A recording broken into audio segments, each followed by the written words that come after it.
Assalamualaikum warahmatullahi wabarakatuh. Halo, dengan aku Vira Putri Fadilah. Di sini aku bakal ngebahas salah satu unsur dari identitas nasional, yaitu bahasa. Nah, sebelum kita masuk ke pembahasan soal bahasa, kita cari tahu dulu yuk, apa sih identitas nasional itu? Seperti yang kita ketahui, identitas itu kan artinya jati diri atau ciri khas. Nah, jadi kalau identitas nasional itu bisa dibilang adalah jati diri suatu bangsa.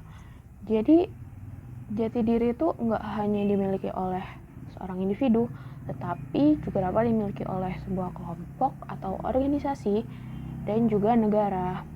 Nah, identitas nasional ini juga memiliki 4 fungsi, teman-teman, yaitu sebagai alat pemersatu bangsa, pembeda dengan negara yang lain, sebagai landasan negara, dan juga sebagai identitas dari negara itu sendiri.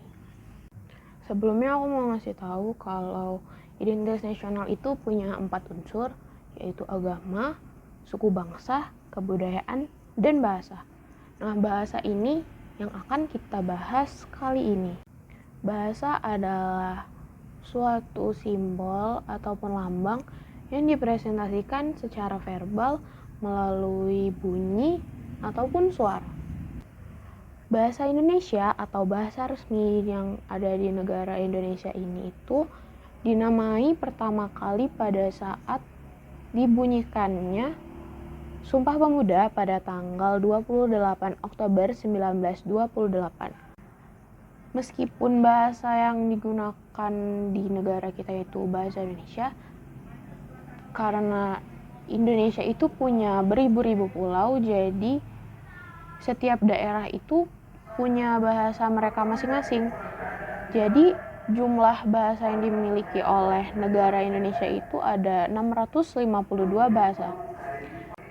Di daerah saya sendiri yaitu Jambi, di sini itu menggunakan bahasa Jambi yang mana bahasa itu diserap dari bahasa Melayu. Nah, seperti bahasa Indonesia kan juga banyak diserap dari bahasa Melayu. Maka dari itu tak jarang ada beberapa bahasa Indonesia dan bahasa Jambi itu yang memiliki kemiripan. Yang menjadi pembeda antara bahasa Indonesia dengan bahasa Jambi itu terkadang terletak di dialeknya atau logatnya dan juga di huruf-hurufnya.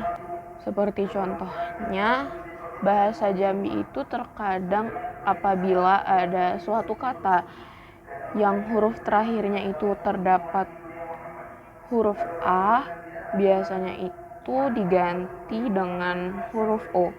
Seperti mata menjadi mato, saya menjadi sayo. Tapi tidak semua kata yang belakangnya A bisa diganti menjadi huruf O. Seperti sepeda, itu tidak bisa diganti menjadi sepedo. Jadi bahasa ini bukan hanya berfungsi sebagai alat komunikasi, tetapi juga dapat berfungsi sebagai tanda pengenal dan pembeda antara suatu daerah ataupun kelompok dengan kelompok lainnya. Nah, walaupun bahasa daerah yang dimiliki oleh negara kita itu banyak, kita itu harus tetap melestarikan bahasa resmi kita sendiri, yaitu bahasa Indonesia.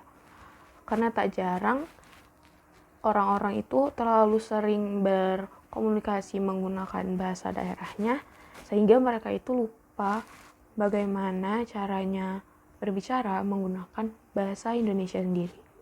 Karena itu, ayo lestarikan terus bahasa Indonesia.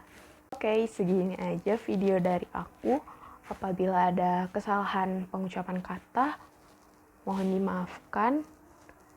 Terima kasih sudah menonton. Dadah.